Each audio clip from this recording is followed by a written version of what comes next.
I will be doing something a little bit different from my normal content today, but I do think this is actually really important, especially for beginners if you were a little overwhelmed and a little confused. So what I'm going to be doing is I'm going to be putting together a dictionary of product terms. So I'm not going to just be talking in the broad sense of what is a shampoo. I'm going to get into the nitty gritty, get into the details here, and talk about what is a gentle shampoo versus a clarifying shampoo. I know for a lot of people this is information you might already know, but I will be getting into some that are maybe a little bit more debatable. So if that is interesting to you, stay tuned. I will definitely be timestamping anything so you can skip through depending on your interests and things like that. Otherwise, I'm going to go through all these products. Now, I am going to make this a two-part video because I feel like this is a lot of information. There was a lot more than I thought there was going to be as I listed them out. So for the first video, I will be doing your cleansers and your conditioning products. And then the next video, part 2, will be your stylers. So let's go ahead and get into this. If you are new to my channel, hi, my name is Lena and welcome to my bathroom. The first product type that I want to touch on is something called a pre-poo. So very briefly, a pre-poo is something that you apply to your hair before you actually wash it. There are a few different types, but I'm not super familiar with pre-poos myself because I don't tend to really do them that often, if at all. So if there's anything that I do miss, please leave it in the comments below. Now, that being said, the first type of pre-poo that I'm aware of that a lot of people do is they apply an oil to their hair. So I have the Not Your Mother's Curl Talk Scalp Hair and Treatment Oil that can be used in this way. And another popular one is the Curlsmith Bonding Oil.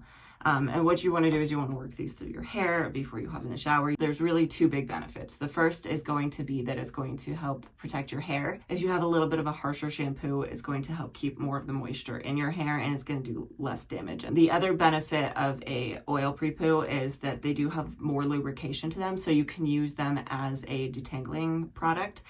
So if you don't like detangling your hair in the shower, maybe you don't like turning your water off and standing in the cold air while you're detangling, maybe it just takes you so long you'd rather do it outside the shower. Or if your hair is very damaged and water does actually make our hair weaker, even if you're using a conditioner with a lot of slip, you might still be noticing a lot of breakage. You could do it while your hair is at its strongest, while it's dry, and apply a product to it that's meant to help detangle it so that you're doing less damage to your hair. The other type of pre-poo that's pretty popular is going to be some sort of bond treatment. So this is the Curlsmith Bond Curl Rehab Salve, and then another popular one is the Olaplex number 3. But the point of a bond builder is that you're going to apply this to your hair before you hop in the shower, let it sit for the recommended amount of time, and this is going to actually penetrate the shafts of your hair and actually repair the bonds themselves that make up your hair. So this is one of the few products, if the only product, that can actually help to repair damage. A lot of products that say they repair damage actually don't, but bond treatments do. So they are definitely a good item to be aware of, to have in your lineup.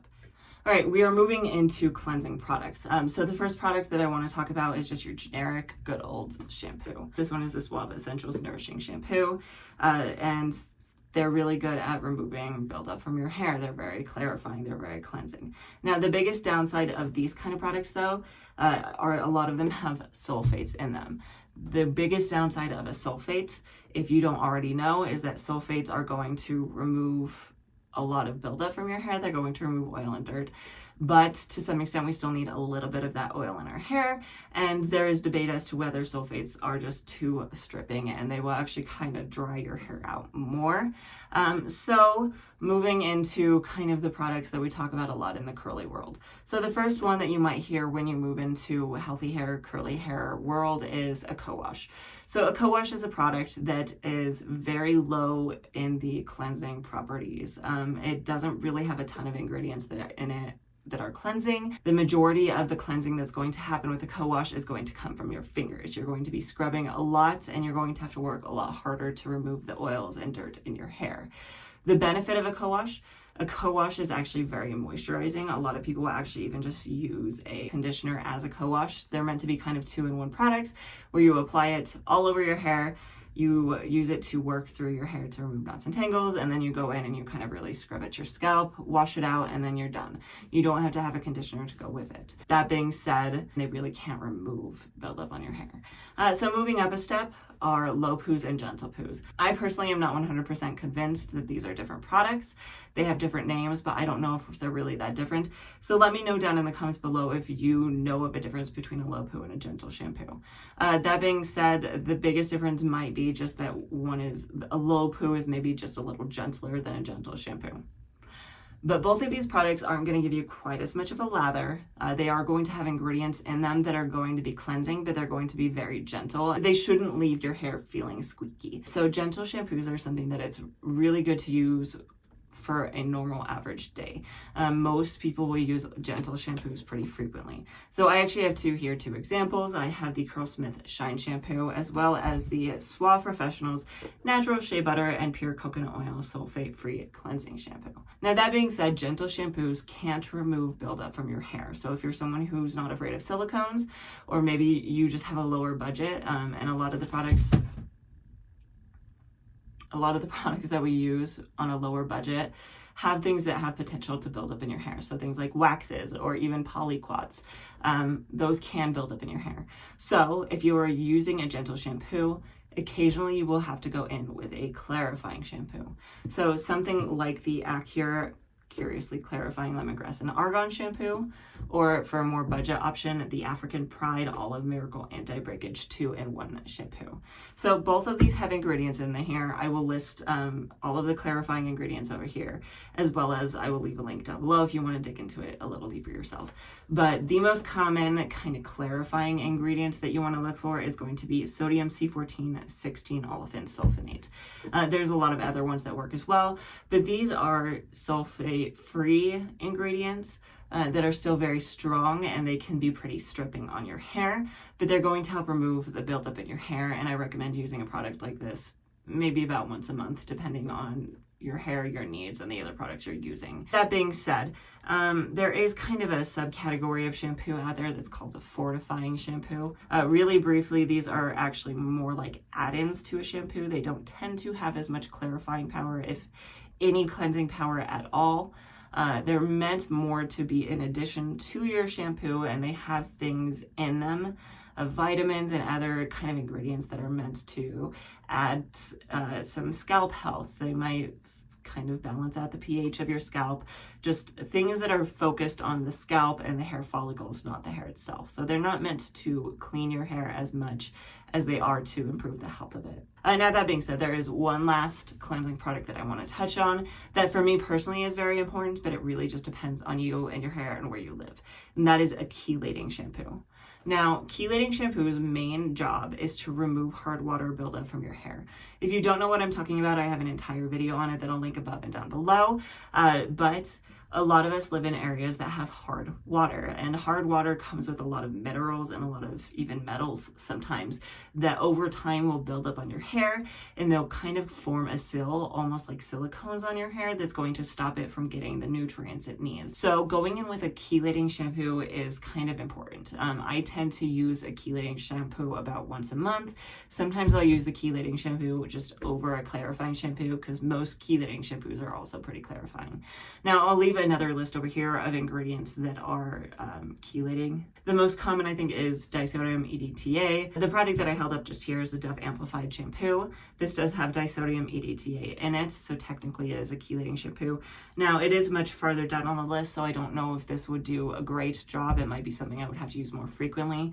I'm currently in the market for a new one, so yeah, I need to buy more chelating shampoo, because like I said, it's something I need pretty frequently or my hair starts to stretch out. Moving into conditioners themselves, I'm not going to touch on silicone versus silicone free in this video. If you want more information on the ingredient silicone, whether or not you should avoid it or not, I will definitely leave that link for you either down below or up above. So the first is kind of your general conditioner. So a general conditioner you might read for, a lot of them are going to say that they're moisturizing conditioners versus strengthening conditioners. If you see a product labeled as a moisturizing conditioner, that's what it's going to do. Its main job is just to add moisture to your hair. If a product says that it is a strengthening conditioner, there is a chance that it will have protein in it, and that chance is probably pretty high. That is what they are claiming it is going to strengthen your hair, and a lot of the times protein is what does that. Now I'm going to put this here, but it kind of just applies to a lot of the other things in this video and maybe even the next one. But just because your hair is breaking does not necessarily mean it needs protein. I do have another video kind of discussing this particular topic, so definitely check that out if you're curious. But I would kind of suggest just tiptoeing around protein and that assumption until you really know your hair well, because a lot of the time our hair will also break if it needs more moisture. So just keep that in mind if that is something you're reaching for. So the next thing I want to touch on is the products that we put in our hair and leave it out. So I'm talking about deep conditioners and masks. So is there a difference between a deep conditioner and a mask, you ask? From my research, I saw that kind of depends on the company. There's kind of a general consensus between it that deep conditioners are meant to just add moisture to your hair, whereas a mask is something that is more all-encompassing. It's something that's meant to kind of be a balance. It might have a little bit of protein, it's going to have some moisture, it's going to have just different various ingredients that are more rounded out. But again, like I said, that's going to really depend on the company, because I was looking through all of the masks that I have, all the deep conditioners. I couldn't find one that was actually labeled a deep conditioner. So I have a Mielle Rosemary Mint Strengthening Hair Mask. I think the most strengthening thing in here is biotin. I don't know if it actually even has any proteins in it. Then I also have the Curls Dynasty Pumpkin Mint Deep Treatment Deep Conditioning Mask. So that is both. So that does have protein in it. Then I also have the Rosewater Hydrating Hair Mask. This does not have protein in it. It is just a moisturizing ingredient, but they are saying it is a mask. So I think that it's kind of just become one of those things that people associate mask with hair health. So it's kind of just a marketing decision. Now moving on from there, we're going to move into protein treatments. So again, just going back to that topic that I was discussing before, especially with a protein treatment, if you are not 100% sure that's what your hair needs, if you haven't tried getting it moisturized first, I would err on the side of caution with protein treatment. Now, this protein treatment that I have right here, I have the Shea Moisture Hydrate and Repair Protein Power Treatment. Some people would argue that it's not a protein treatment, it's just a hair mask, because most people would kind of agree that if it's a protein treatment, it should have protein in the first 5 ingredients. And this one does not. So that is something to consider, is that they might say it's a protein treatment, but it might not actually be a protein treatment. And you might want to err on the side of caution with actual protein treatments, because they can do really good things for your hair if that's what your hair needs, is the protein. But if that's not what your hair needs, it can cause just as much damage. So just kind of tiptoe around those. So the next thing I want to touch on is 3-in-1 products. So I have 2 here. I have the Curlsmith Multitasking Conditioner, and they have the Garnier Fructis Smoothing Avocado Hair Treat. So I have actually not tried this yet. I have not reviewed it or anything like that, so I can't necessarily recommend it. By the way, there will be a few of those throughout both of these or all of these videos, depending on how many parts this ends up turning into. And if you see anything that I haven't reviewed yet that you're curious about, definitely let me know, and I will make a video on it. Getting back to my point, 3-in-1 products. So these are products that are meant to be a normal conditioner, a hair mask / deep conditioner, or a leave-in product. So what that means is that you can use it in several different ways. So the benefit of that is, one product, you can either put it in for a minute and then rinse it out, you could put it in for 30 minutes and rinse it out, or you could put it in and leave it in. And that definitely has benefits of its own. You don't have to worry as much about whether you've rinsed all of it out. You just have the one product. You don't have to hunt down several products that work for you. Some of the downsides of them, from what I've heard from other people, is that a lot of the times they tend to have less slip to them. Because they are meant to be a leave-in product as well. They don't want to add as many things in there that make your hair slippery. Some of the downside too is that maybe they just don't work quite as well because of the fact that they are meant to be left in your hair. Again, it's all kind of up for debate. Now, the next thing I want to move on to is leave-in conditioners. It's a product that's meant to be focused mainly on moisture. Sometimes they'll have other ingredients in them as well that will strengthen your hair. It's meant to be applied to wet hair while you are styling. So the 2 products that I have here are the Mielle White Peony Leave-In Conditioner, again, one I have not reviewed, and the Trelux Untie the Knot Leave-In Conditioner. Moving on to the next kind of product, and this one I think is, again, very strongly just dependent on the brand that you're buying it from. But that is a hair primer. So this is the Shea Moisture Purple Rice Water Strength and Color Hair Primer and Styler.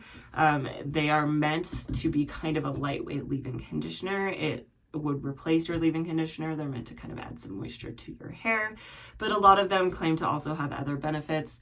Some of them will have heat protection. Some of them will have protein in it, like this one. The main benefit of a primer is just they tend to be a lot lighter weight. So if you find that a leave-in conditioner even can be too heavy for your hair, you could try going for a primer instead.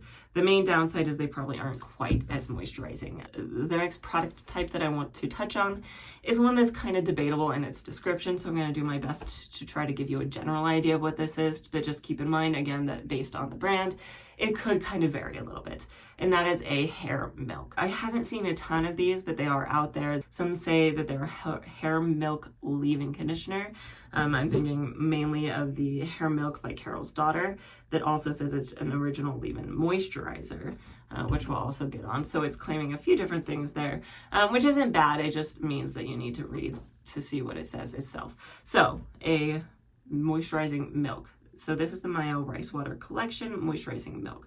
So what milks are mainly good for is that it is very similar to a leave-in conditioner, but some of them will also give you some styling properties as well. They might help with your curl definition a little bit. A lot of them also claim to be really good for your scalp health. Some of them will claim to give you some slight hold. So I would kind of put them in the category of a leave-in conditioner, but it really just depends on the product and the brand. So the next one I want to touch on is a hair lotion. So unlike a milk or a leave-in conditioner, the main purpose of a lotion is something that you can actually use between wash days. So you're not going to put it on wet hair, you're going to do it between your washes if your hair is starting to dry out. It can theoretically be used as a leave-in conditioner, but that's not necessarily its main purpose. Another similar type of product would be a hair moisturizer, and they're actually called hair moisturizers, so that's why I commented on that on the hair milk here. Is it's hair milk, but it's also a leave-in moisturizer. So again, leave-in moisturizers or hair moisturizers are products that can theoretically be put onto dry hair. You don't have to wet your hair down first before you apply them to your hair. I'm not sure which one technically is a lighter weight product. I think a lotion is still typically a pretty lightweight product. Moisturizers might be just a little bit heavier. But again, that kind of is going to depend on the brand and the product. So those are things that I just wanted to bring up. All right, I hope that wasn't too monotonous and too long. I tried to make these things as brief as I can. Like I said, this will be a several part video. So I will be talking about things like styling products next time, which would be curl creams, curl defining products, mousses, gels, things like that. If I missed anything in this particular video, please leave it down below. And if you have the definition for it, leave it for us so that we can share in the knowledge, since this is kind of meant to be like a knowledge gathering thing. If you don't know, I can see what I can do to find out for you. Other than that, I do post a new video every Tuesday, so if you like content like this, please do like and subscribe, and hopefully I will see you next time.